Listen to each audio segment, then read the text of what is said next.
Hey, how's it going? Happy Halloween, and I'm going to show you how to set text on fire, and this is just for fun. I hope you enjoy this. So to get started with this, we're going to we're in Lightwave 2024, the latest version. We're going to go null, create a null object, and just put it right there. We're going to come down here to properties and object replacement. We're going to go to text generator, and it's going to create some 3D text for us. Super cool. Then we're going to press this little P right there, and we're going to change this to say Halloween. That's all I'm going to do there, and I think we can just go update, and it updates there. Now what I'd like to do is brings this text down in size a little bit. Let me zoom in here a little bit more.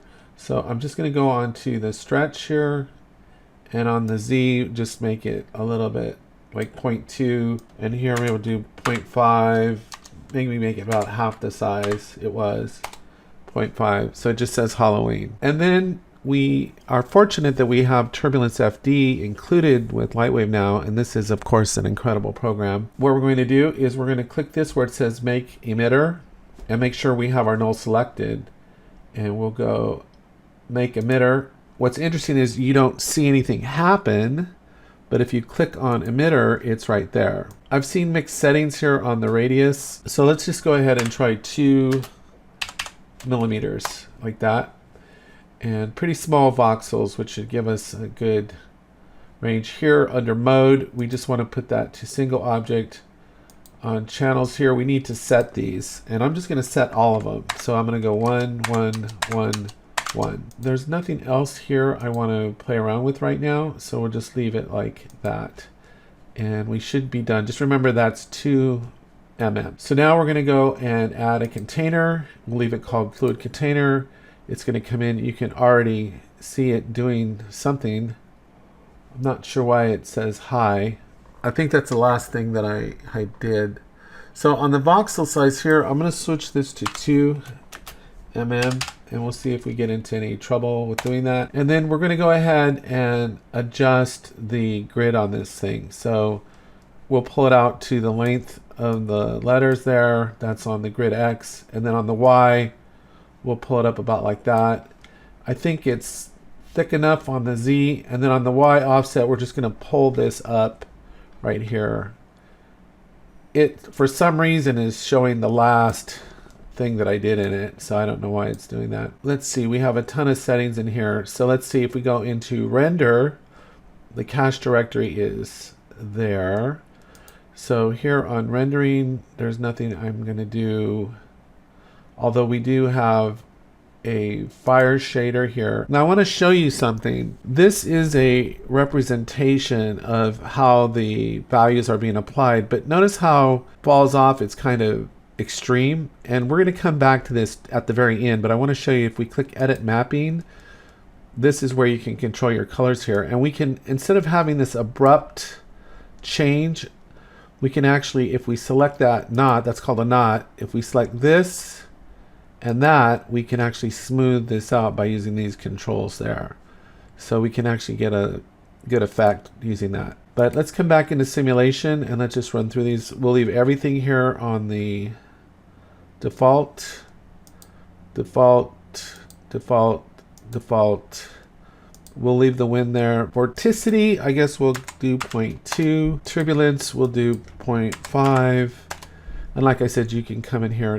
This is one that you can really play around with, but we'll just leave everything on the default there. Density, we're just going to turn it on. Fuel, we're just going to turn it on. And burn, we're just going to turn it on. So we've got everything up and running. On the viewport preview, we want to set the shader, because there's no shader on it, to fire shader, of course. And then the last thing that we should have to do is come up to, if I come up here and I go to render properties, volumetrics, we just need to make sure we choose legacy volumetrics.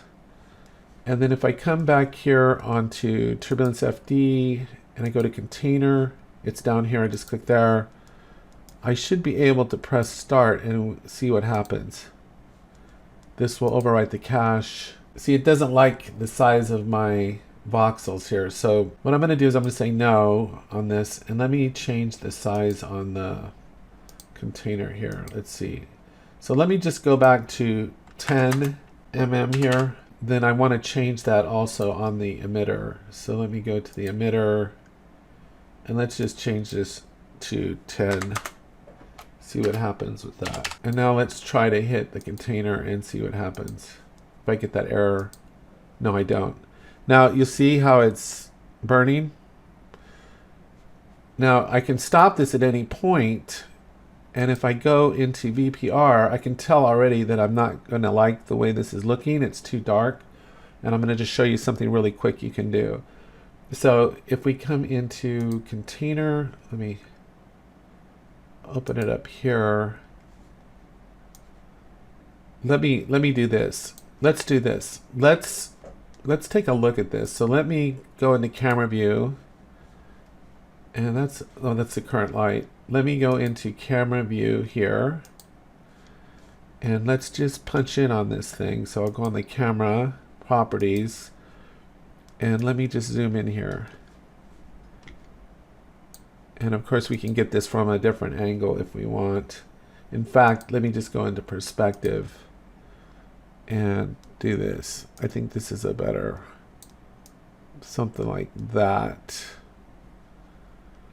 where we can appreciate the depth of things. Maybe like that, something like a little off angle. Now if I come up here, I should be able to match my perspective to the camera. Now let me go into the camera. Oh, I'm really close now, so let me back up here.